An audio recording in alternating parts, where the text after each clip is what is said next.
Welcome to Bar Talk. I'm your host, Brandon T. This is a place where we have conversations about what's happening in the world and what's happening out in your lives.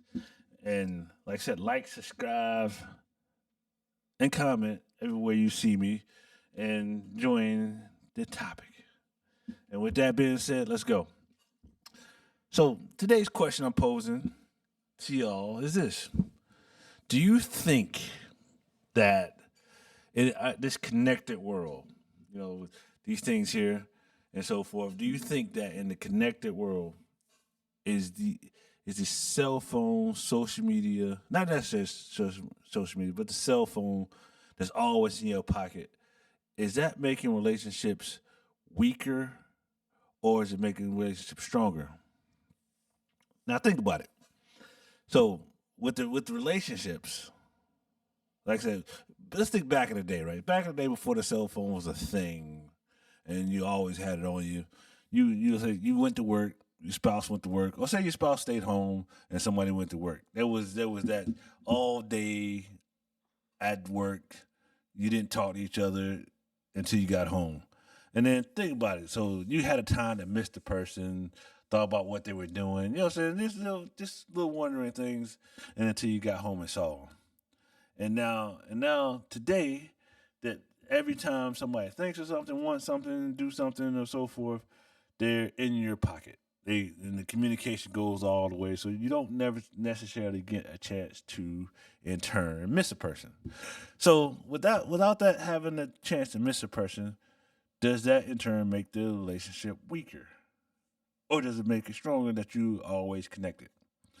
And then I think about it like this, right? So you could take that same concept and pull it to 2020, where everybody locked in the house, quarantine style, and then half of everybody that was locked in the house wanted a divorce, wanted out, wanted gone, and so forth. Do you think now, with looking at that, do you think the connected thing is a good thing or a bad thing, and so forth?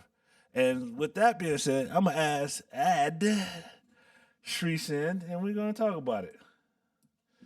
Shrees, how you doing this evening? I'm doing good, Brandon. How are you?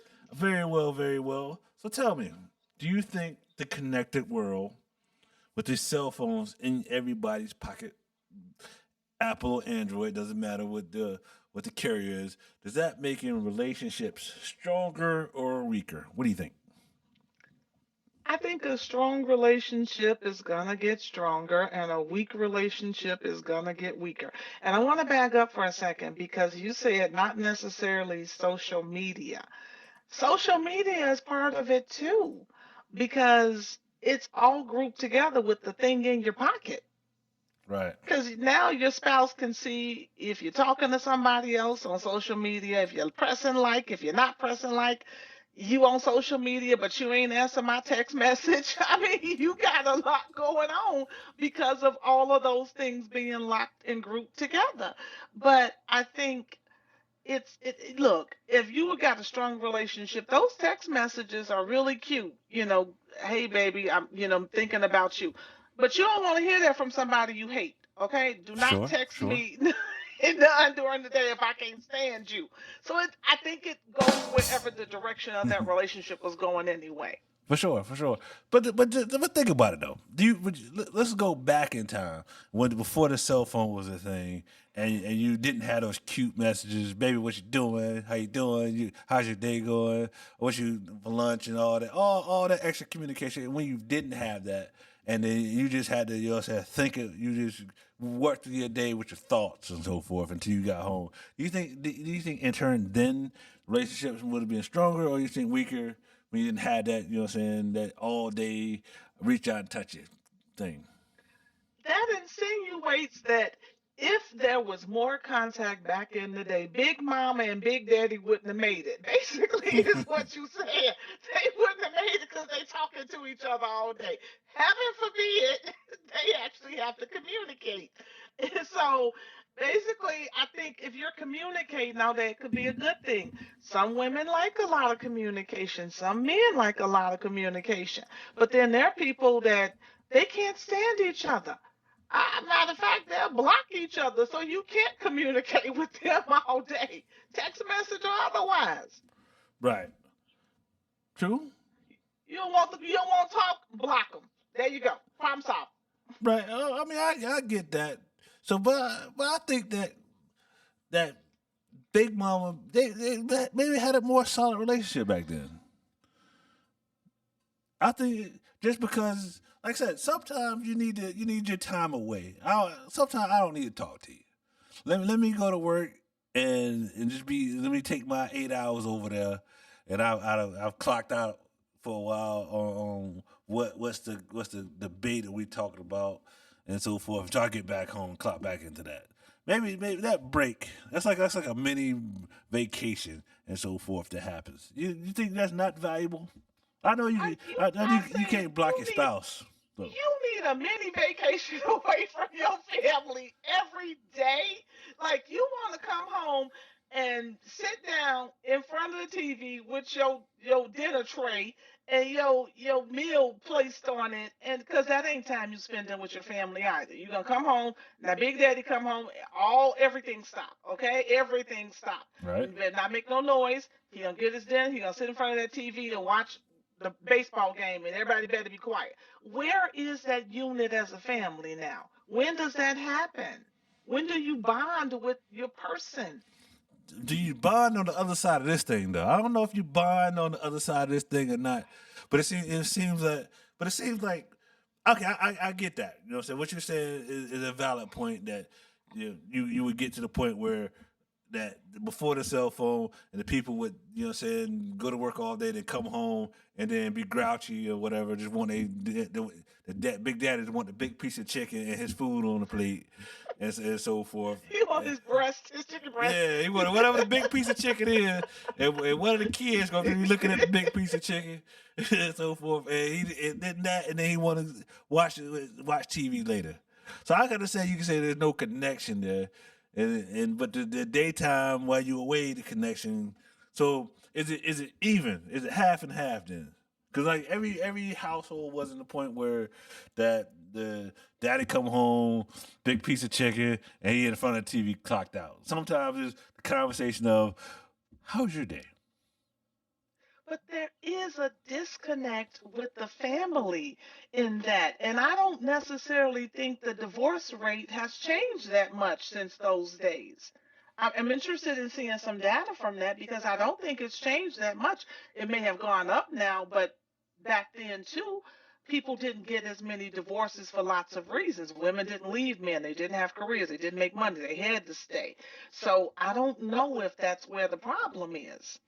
So you saying that back then that well, people stayed in relationships past the expiration of the quote unquote love part just because of financial situations. Kind of more like today with the high inflations and high rent and so forth that people are staying in relationships longer. Is that what you're saying? That's exactly what I'm saying. Women did, my mother, well, she was a widow, but there are other people who they were stuck. They didn't have careers, they didn't have educations. They had to stay in those households with men that they may not have loved and put up with it. Keep giving him the big piece of chicken, girl, because he buying it. Okay? You ain't gonna buy no chicken. So you better give him whatever piece he wants. So you know that. Right, get a big, okay, Big Daddy put it on the table, so make sure that big piece of chicken is there. Right? I get it. It makes sense. It does make sense. But I guess you could look at it. I guess you could look at it in two ways. Is that the lack of communication back then? The lack of communication all day probably made you miss the person a little bit. Even though you might not have liked them, maybe you liked them halfway. Y'all had your differences, but him person been gone all day. I just cited whatever made you think about them in somewhat of a positive way. I'm pretty sure the people won't like they're looking at the they person going there thinking, I wish a bus would hit them or nothing like that. But then now in today's connected world, a argument can carry on because you know. So think about that. Y'all disagree the night before. You walk off, and then now you got the snarky comments behind in the cell phone and through the text messages. So relationship, the argument can live on forever instead of dying because of I ain't seen you all day and ain't no point of arguing no more about it. But then, you know what?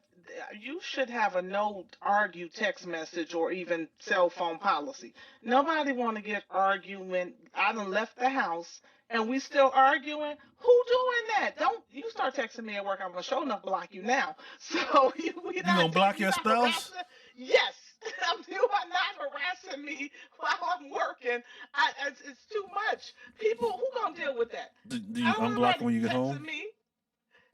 That depends on how he acts. If he gonna get unblocked, Block your husband. Yeah, he block. you I cannot have can't even a text habit you. of harassing me at work. I'm busy.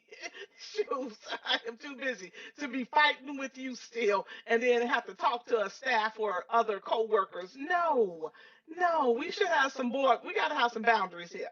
We Right. gotta have boundaries. I get it. I get it. And that makes sense. I mean, that makes sense. But you know what I'm saying? But it happens all the time though.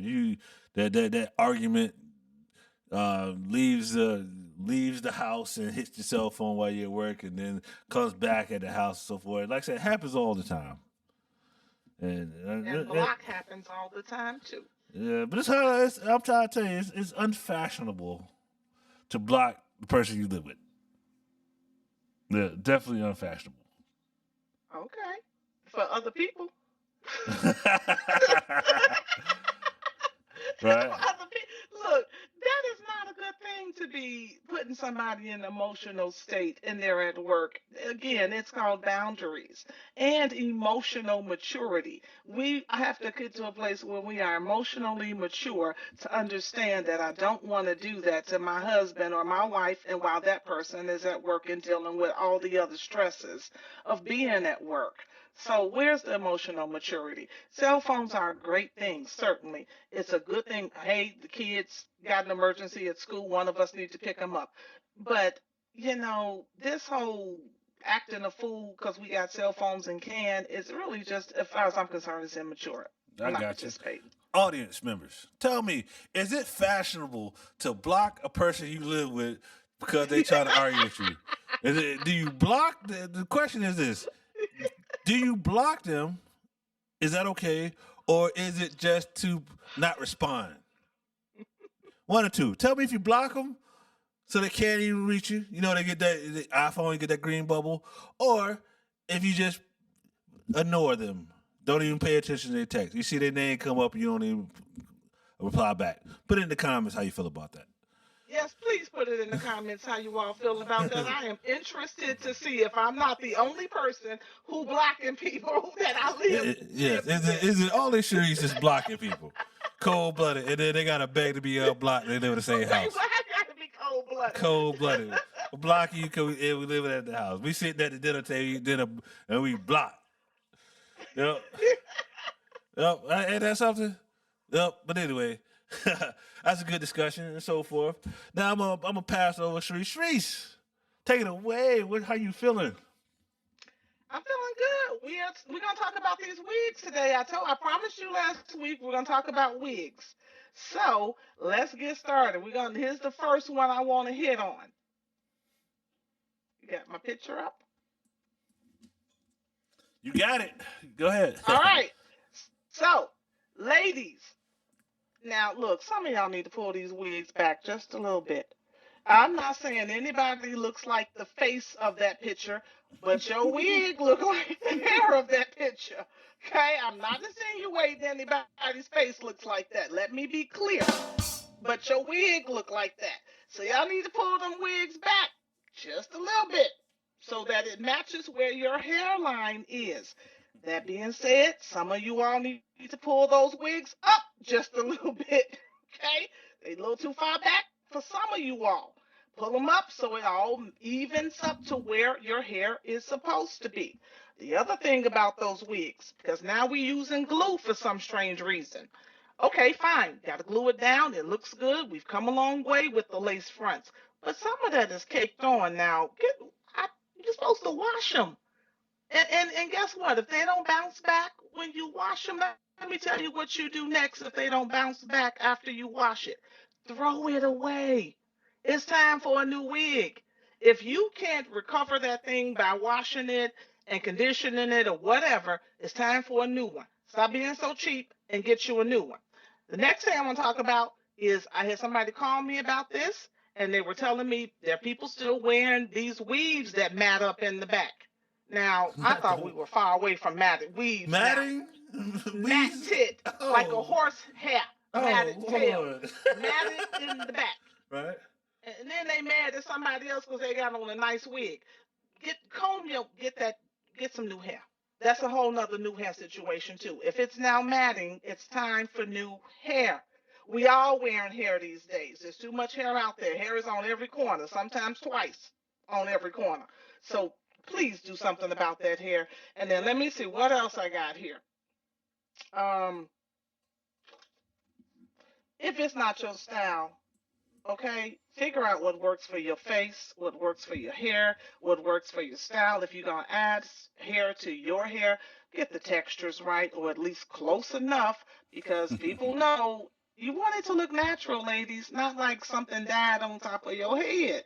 I'm just saying. I don't know how men feel about that. As a matter of fact, let's ask a man. Brandon, how do you feel Yes. about women with wigs? Uh, um, in general, I'm not a fan of the Okay. wigs, and so yeah, that's why I stand. I'm not a fan of the extra. But if you're gonna do it, make sure it is super proper. That's how I Okay. look at it. If you're gonna do it, make sure it's proper. But like I said, I'm not a big fan. But as long as it's proper, it looks appealing. I'm with it. All right, well, that's all I got next week because it's coming to be summer. We're gonna talk about sundresses. Some of y'all cooking chicken in these sundresses and then want to wear them out. We're gonna talk about these sundresses next week. That's it. That's Miss Reed. Thank you. All right. Thank you, peoples. So, with that being said, this has been Bar Talk. I've been your host, Brandon T. And like, subscribe, and we'll see you next time. Peace. Peace.